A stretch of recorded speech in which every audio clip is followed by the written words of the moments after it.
Welcome बच्चों, स्वागत है आप लोग का। और आज हम लोग शुरू करने जा रहे हैं थर्ड सेगमेंट ऑफ थर्मोडायनेमिक्स। यहाँ पर हम बहुत ही इंपॉर्टेंट टॉपिक पढ़ने जा रहे हैं। शुरुआत कर रहे हैं इसकी cyclic and non cyclic processes से। साइक्लिक प्रोसेस जैसे कि नाम से ही बता रहा है, साइक्लिक प्रोसेस हम किसी भी ऐसे थर्मोडायनेमिक प्रोसेस को बोलते हैं जिसमें आपके पास सीरीज़ ऑफ चेंजेस होंगे, लेकिन सिस्टम इनिशियल और फाइनल पोजीशन सेम बनाएगा।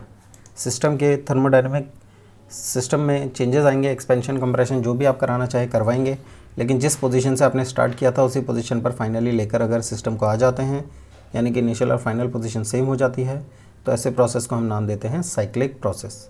सिमिलरली नॉन साइक्लिक एक ऐसा प्रोसेस जिसकी इनिशियल और फाइनल स्टेट सेम नहीं होगी। तो जो मेन है यहाँ पर वो work done in cyclic process है, इम्पॉर्टेंट पार्ट। तो इसमें हमारे पास क्या हो रहा है कि एक ग्राफिकल रिप्रेजेंटेशन हमने दिया है, प्रेशर वॉल्यूम डायग्राम बनाया है, पीवी डायग्राम, सिस्टम को एक्सपेंड कराया ए से सी तक थ्रू बी, फिर हमने दूसरे पाथ से वापस लेकर गए सी टू ए। तो इनिशियल और फाइनल पोजीशन तो हमने सेम बना दी, जिसमें यहाँ पे एक लूप बन जाता है। और ये लूप क्या कह रहा है कि ए टू बी जब हम जा रहे हैं, ए टू बी टू सी जब हम जा रहे हैं, फिर सी से डी आ रहे हैं, डी से ए आ रहे हैं, ये साइक्लिक प्रोसेस हो गया है।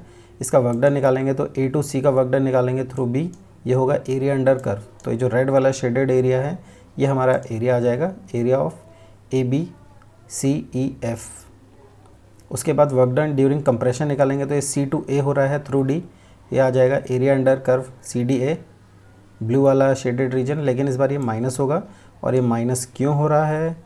ये माइनस हो रहा है बिकॉज ऑफ कंप्रेशन। यहाँ पर हमने कंप्रेशन किया है, तो कंप्रेशन की वजह से इसको माइनस किया जा रहा है। तो ये ध्यान रखेंगे कि कंप्रेशन के केस में वर्क डन माइनस होता है।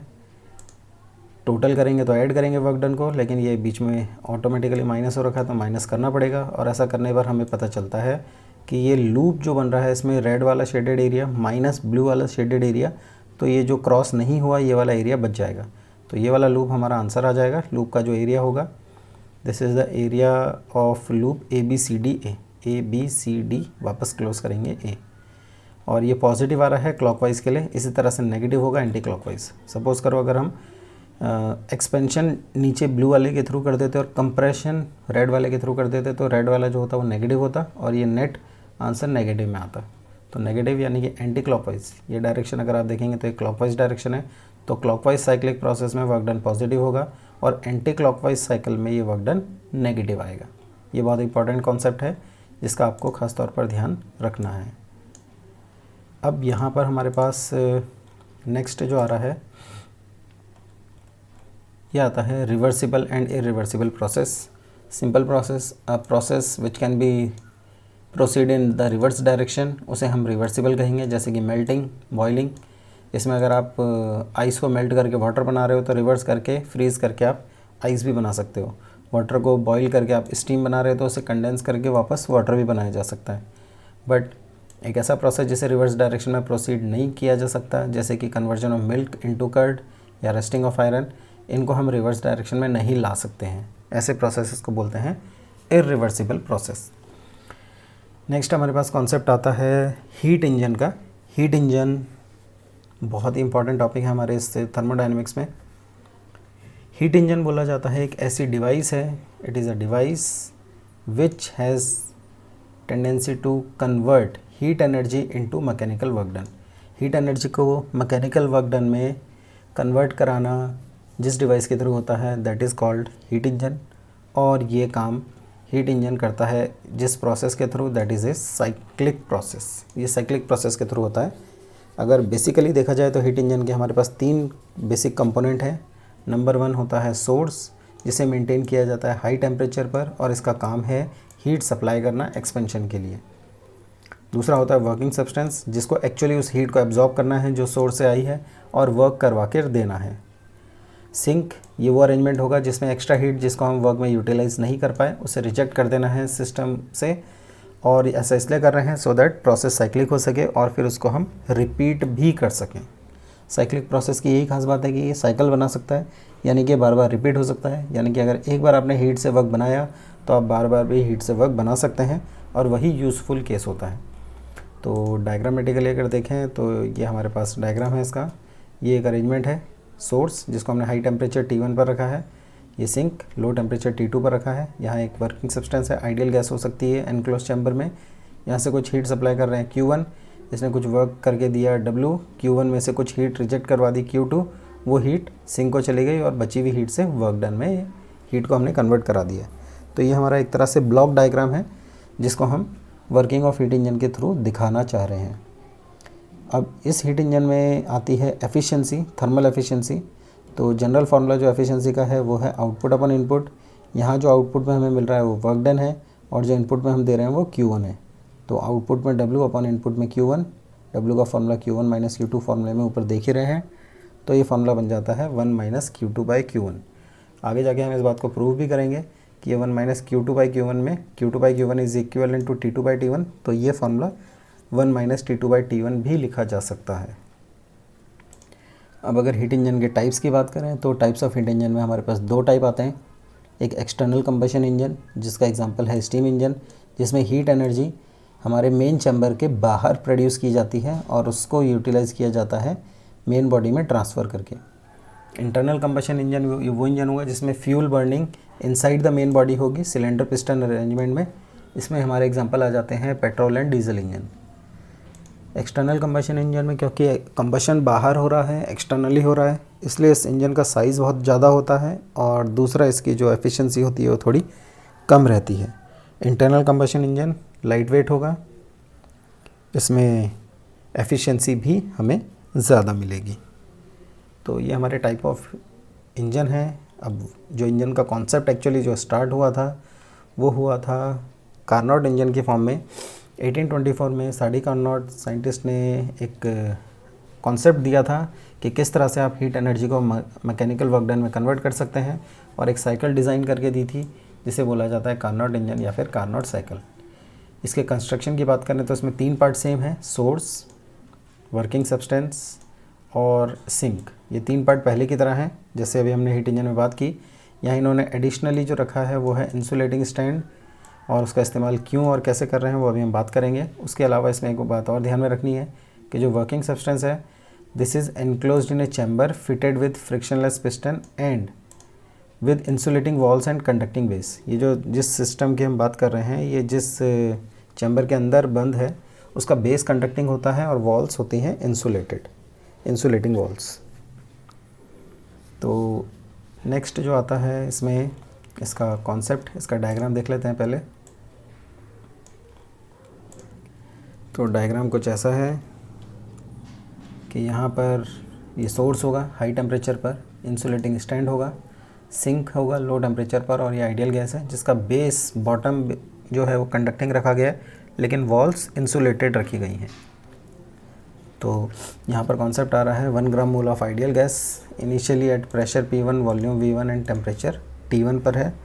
Working of Carnot cycle, cyclic process होगा।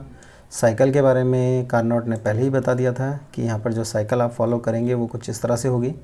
पहला स्टेप होगा आइसोथर्मल एक्सपेंशन, दूसरा होगा एडियाबैटिक एक्सपेंशन, तीसरा फिर आइसोथर्मल आइसोथर्मल कंप्रेशन और फिर फोर्थ होगा एडियाबैटिक कंप्रेशन। तो 2 स्टेप में एक्सपेंशन और 2 स्टेप में कंप्रेशन करवाकर हम यहाँ पर सिस्टम को एग्जीक्यूट करते हैं वर्क डन के लिए।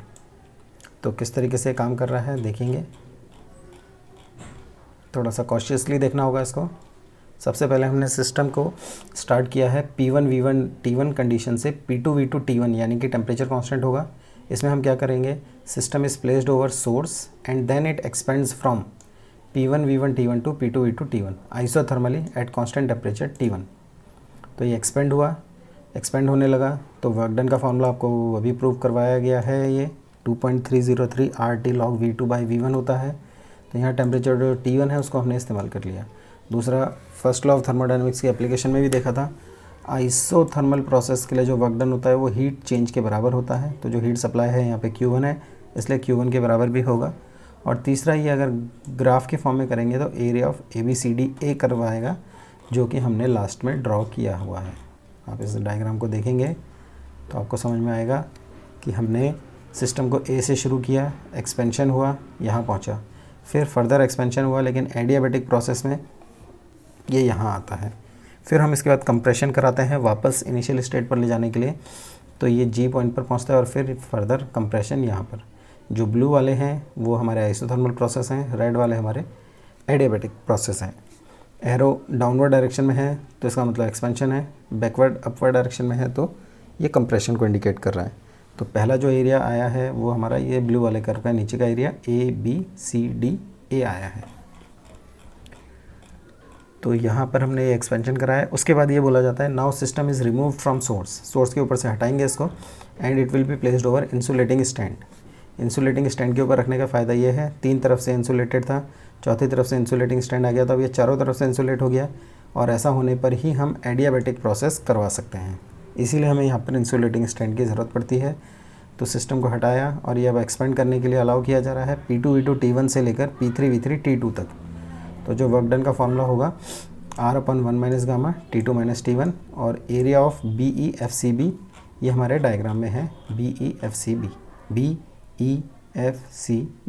ये वाला एरिया आ जाएगा, रेड के नीचे का एरिया।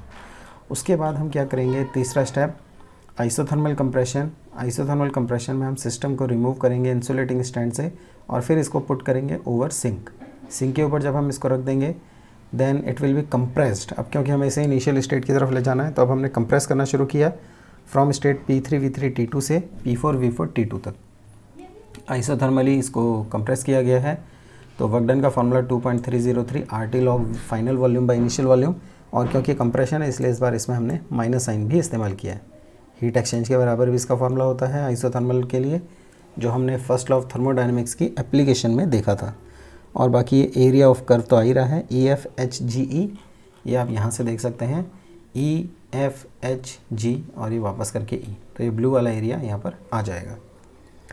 इसके बाद हमारे पास कॉन्सेप्ट आता है,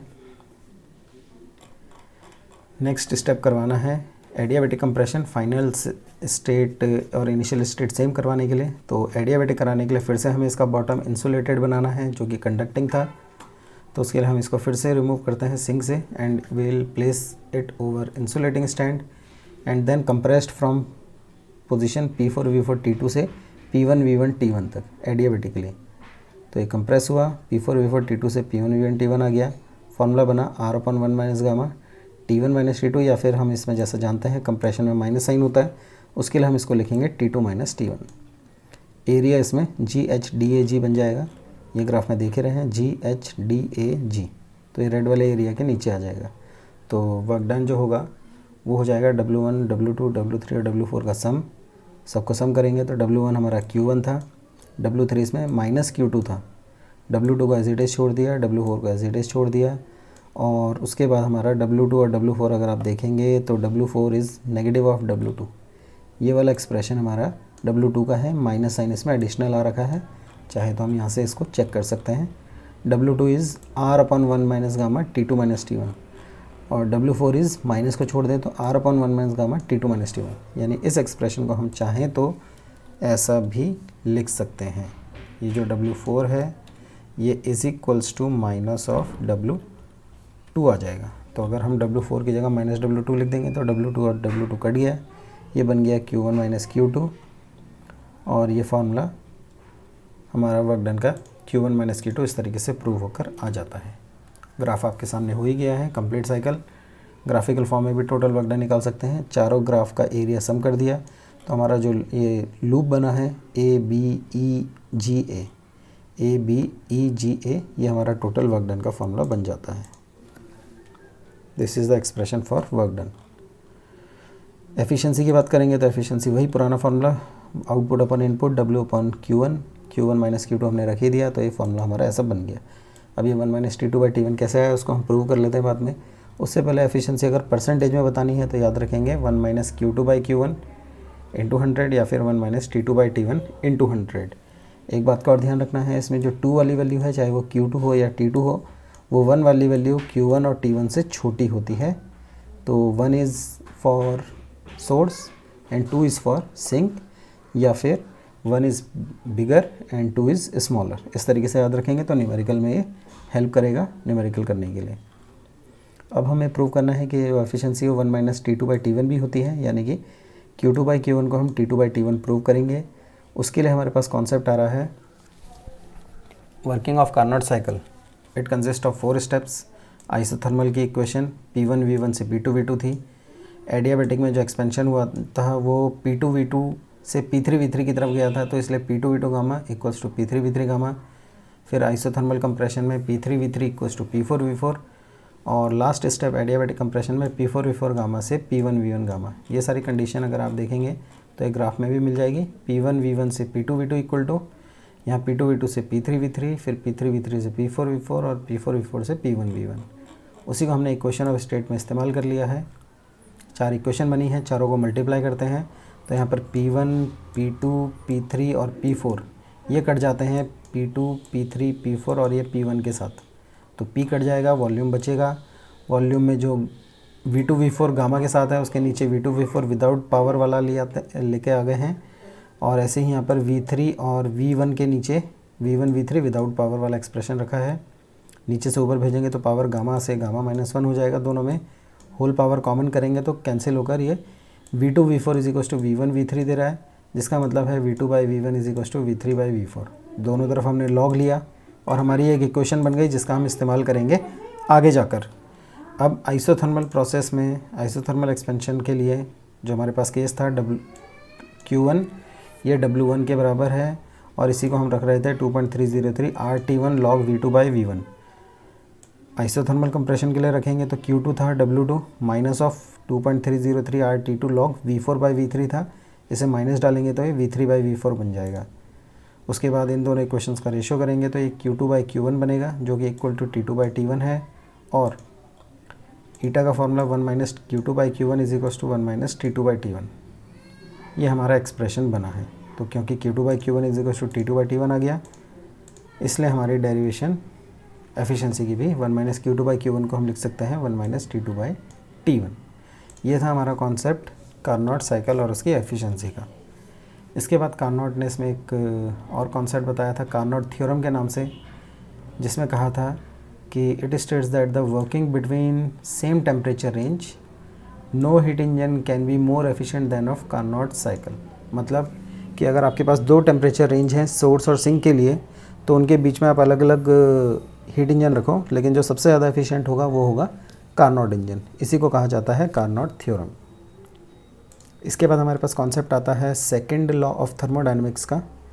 तो सेकंड लॉ ऑफ थर्मोडायनेमिक्स में हमारे पास 2 स्टेटमेंट आते हैं, देखेंगे क्या है। पहला है केल्विन प्लैंक स्टेटमेंट जो कहता है कि 100% एफिशिएंसी पॉसिबल नहीं है, जितना हीट आप एब्जॉर्ब करेंगे उतना ही वर्क डन बनाते हैं, ऐसा पॉसिबल नहीं है। दूसरा आता है इसमें क्लॉसियस स्टेटमेंट जो ये कहता है कि it is impossible to design a self acting machine, ऐसी मशीन बनाना पॉसिबल नहीं है unaided by any external agency, जिसको एक्सटर्नल हेल्प नहीं दें और ये हीट ट्रांसफ़र करे from low temperature body to high temperature body. Low temperature से हाई टेम्परेचर की तरफ हीट को फ्लो कराते हैं, लेकिन उसके लिए हमें एक्सटर्नल एजेंसी एक्सटर्नल हेल्प लेनी होती है। बिना एक्सटर्नल हेल्प के आप हीट को लो टेम्परेचर से हाई टेम्परेचर की तरफ फ्लो नहीं करा सकते। हीट अपने आप हाई से लो तो जाती है, बट अगर लो से हाई भेजनी है तो उसके लिए एक्सटर्नल एजेंसी की हेल्प लगती है। और इसका सबसे अच्छा एग्जांपल जो हमारे पास है वो है रेफ्रिजरेटर। रेफ्रिजरेटर जिसको हम हीट पंप भी कहते हैं, ये हमारा एक तरह से हीट इंजन ही है जिसको हमें रिवर्स डायरेक्शन में काम करवाना होता है।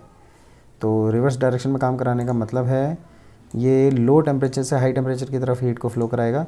सिंक जिसका टेम्परेचर लो है उसमें से हीट निकालेंगे, वर्किंग सब्सटेंस को देंगे, ये हीट Q2 निकाली जाएगी। उसके बाद ये हीट फिर फर्दर सोर्स को सप्लाई की जाएगी Q1 की फॉर्म में, लेकिन तब होगा जब एक्सटर्नल एजेंसी इलेक्ट्रिक मोटर के थ्रू इलेक्ट्रिसिटी के थ्रू वर्क करवाया जाएगा ऑन द सिस्टम। तो इसलिए हमने इसको Q2 माइनस Q1 की फॉर्म में लिखा है। तो देख लेते हैं इसकी छोटी सी वर्किंग है।